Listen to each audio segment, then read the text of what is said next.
Namna gani? Mwenye akili. Jamani, Bwana Yesu apewe sifa. Mtu mwaminifu ana akili.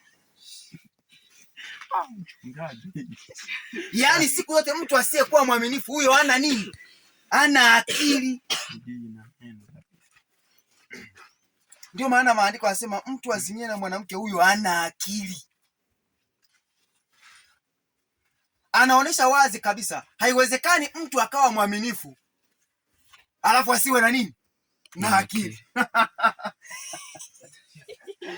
Wewe umekusikia wapi? Mwaminifu ni Mungu mwenyewe. Kwa hiyo mtu akiwa mwaminifu ana Mungu wapi? Ndani yake. Haya, mtu akiwa ana Mungu ndani yake anaweza asiwe na akili huyo? Ana akili kwa sababu anaongozwa na roho wa nani? Mungu.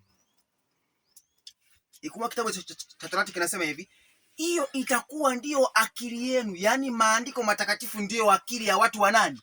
Wa Mungu. Maana mtu asiposoma maandiko huyu anakuwa ana akili timamu, atumainia akili zake.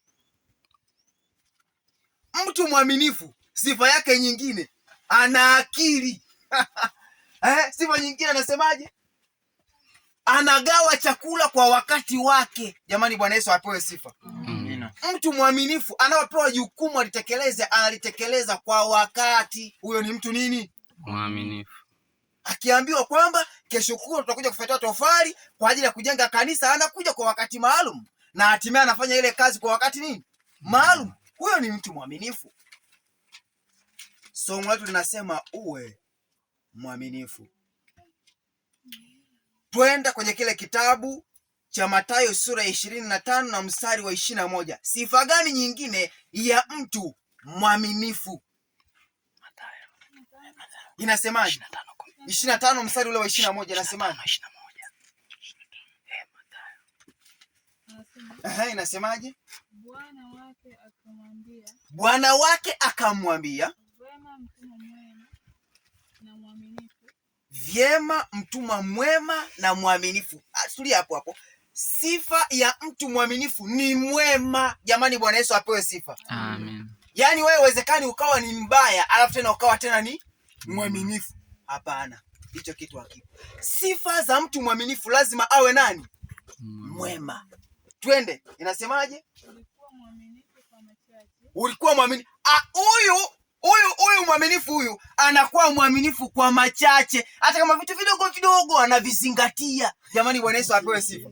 Amen. Yaani yeye azalau. Twende. Sifa yake nyingine, huyu mtu mwema anawekwa juu ya mambo nini? Mengi. Sikiliza. Ngoja kwanza niweke simu hapa. Tusijidanganye.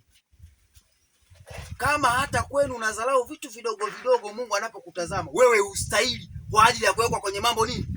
Makubwa. Usitarajie wewe kwenye mambo makubwa wakati madogo madogo pia anakufanyaje? Anakushinda. Hilo utaratibu huo hata sio wa Mungu. Maandiko yatuelekeza wazi kabisa, aliye mwaminifu kwa madogo atakuwa mwaminifu kwa nini?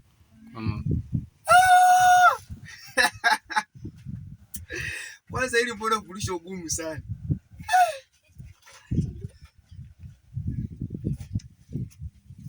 Kumbe hata ukizembea tu ibada siku ya Jumatano na Ijumaa, ukaya tu Jumamosi, wewe sio mwaminifu.